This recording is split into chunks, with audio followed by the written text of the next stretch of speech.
Programa 38. La vida y sueño. En este programa mostraremos las principales características de los siglos de oro y del teatro barroco y una obra representativa del periodo, La vida y sueño. ¿Qué es la vida? Una ilusión, una sombra, una ficción. Y el mayor bien es pequeño, que toda la vida es sueño. En este programa conoceremos algunas características de uno de los géneros más importantes del llamado siglo de oro de la literatura española, el teatro barroco.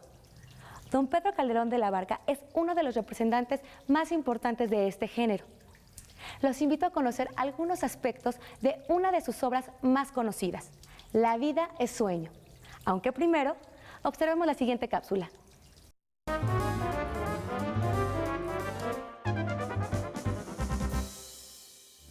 Durante los siglos XVI y XVII, la monarquía española recibió grandes riquezas provenientes de sus colonias en América. A este periodo se le conoce como Siglo de Oro, porque en él alcanzaron un gran esplendor la música, la literatura, la pintura y la arquitectura. En el caso de la literatura, ese auge se apoyó en la imprenta, que fue introducida en España desde 1472.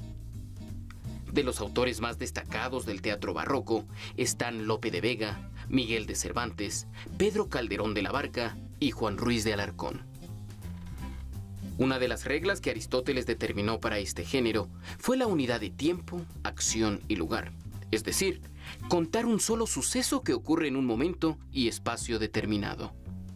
A partir de Lope de Vega, el tiempo se extendió más allá de un día y la acción se fragmentó en subtramas que podían desarrollarse en lugares distintos. Los temas recurrentes del teatro barroco eran el honor y la honra. Si se pierde el honor, lo justo es recuperarlo con venganza y sangre si es necesario. Y el amor, donde la conquista de una dama por el galán, o a la inversa, fue el eje de numerosas comedias. Los personajes más comunes en las obras del siglo de oro eran el galán y la dama, para quienes la promesa de matrimonio y la sinceridad eran los valores más importantes, y el personaje gracioso que daba un toque ameno y divertido a la comedia.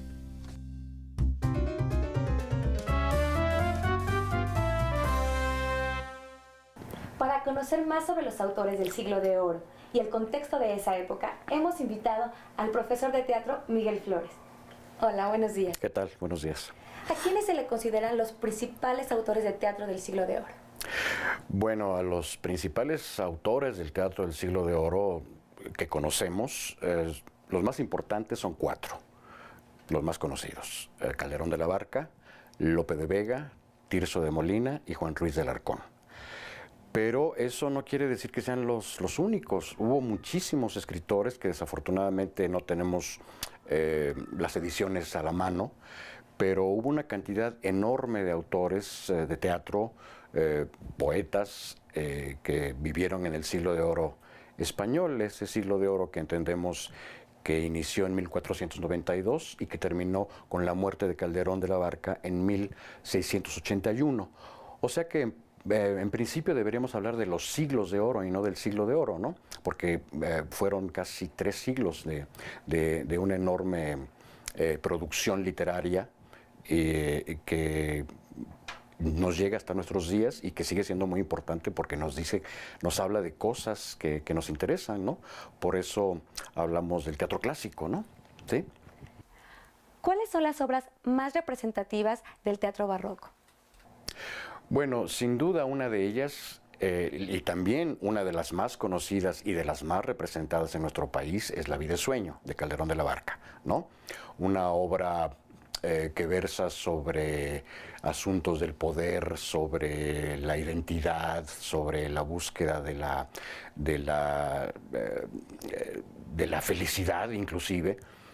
Una obra muy, muy compleja, muy rica, escrita con un lenguaje extraordinario, lleno de metáforas de las que Calderón era maestro. Esa es una de ellas. La otra es Fuente Ovejuna, que también ha sido muy representada en México, de Lope de Vega. Asimismo, El Caballero de Olmedo, que es una gran obra de Lope de Vega. Y también otra obra que ha sido muy representada en México es Don Gil de las Calzas Verdes. El maestro Héctor Mendoza hace muchos años hizo una puesta en escena que es inolvidable, ¿no?, a propósito de esta obra. También está El Mágico Prodigioso del mismo Calderón, que se refiere al Fausto español. Es la historia del hombre que vende su alma por el amor de una mujer, ¿no? Es un mito extraordinario. Y también otro de los mitos extraordinarios del teatro español es el del Don Juan, sin duda, que está en el Burlador de Sevilla de Tirso. Y bueno, pues esas quizás sean las más conocidas también. Bueno, de Juan Ruiz de Alarcón tenemos Las paredes oyen, que también es una obra que se ha representado mucho en México. No con tanta asiduidad como deberían ser presentadas, ¿no? Creo que el teatro del siglo de oro español merecería más puestas en escena, porque es el teatro que está escrito en nuestro idioma, ¿no?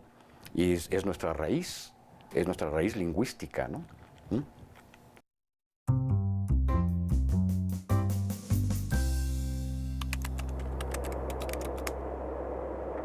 Escuchar música y salir con mis amigos al parque. Estudio, hago tarea, veo la tele, hago ejercicio. En escuchar música y salir a fiestas con mis amigos. Jugar fútbol, escuchar música y ver la tele y hacer un poco de tarea. Tarea, oigo música y navego un rato por internet.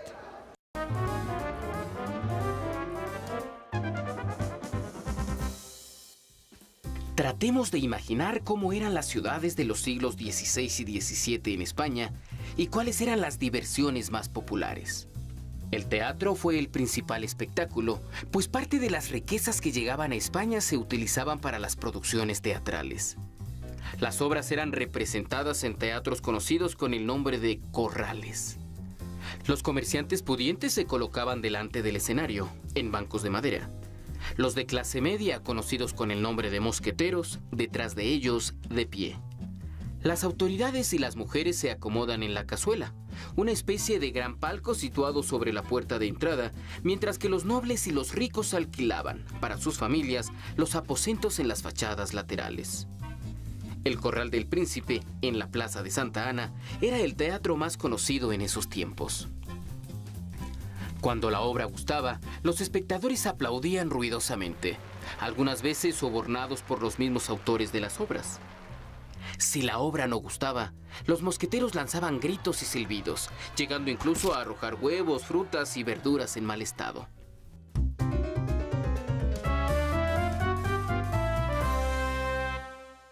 Era un poeta cojitranco y valentón, corto de vista, tan rápido de ingenio y lengua como de espada, famoso en la corte por sus buenos versos y su mala leche. Así se describe en una novela de aventuras al poeta Francisco de Quevedo. ¿Cómo era la relación entre los principales autores del barroco español? Bueno, había muchos modos de relacionarse. Existieron muchísimas justas poéticas donde todos los autores presentaban sus obras de teatro, sus poemas, y en ese transcurso hubo muchas amistades, como la de Quevedo y Lope, pero también hubo muchas enemistades como la de don Luis de Góngora y Lope o como la del mismísimo Cervantes con Lope, aunque en algún momento Cervantes y Lope llegaron a ser buenos amigos y lo sabemos por lo que escribieron de ellos mismos, sobre ellos mismos. Entonces, en algún momento dado, Cervantes llama a Lope de Vega el Fénix de los ingenios, ¿no?, por ejemplo, y después en alguna carta Lope de Vega denuestra a Cervantes, ¿no? Quiere decir que en algún momento se pelearon, ¿no? Pero creo que se reunían en este tipo de grupos poéticos, pero también había muchísimas pugnas, ¿no? Sobre todo por asuntos de poder, ¿no? Porque había necesidad de estar más cerca de la corte algunas veces y algunos podían, otros no, pero entonces quien más categoría poética tenía lo podía lograr.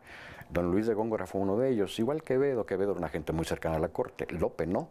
Pero creo que era un asunto de pequeñas mafias, ¿no? Unos se reunían para hablar bien de otros y otros se reunían bien para hablar mal de otros, ¿no? En fin, era una cosa muy, muy común que creo que sigue existiendo en la actualidad, ¿no? Agradecemos sus aportaciones. ¿Sabes de qué trata La vida es sueño, de Pedro Calderón de la Barca? Presta atención a la siguiente cápsula.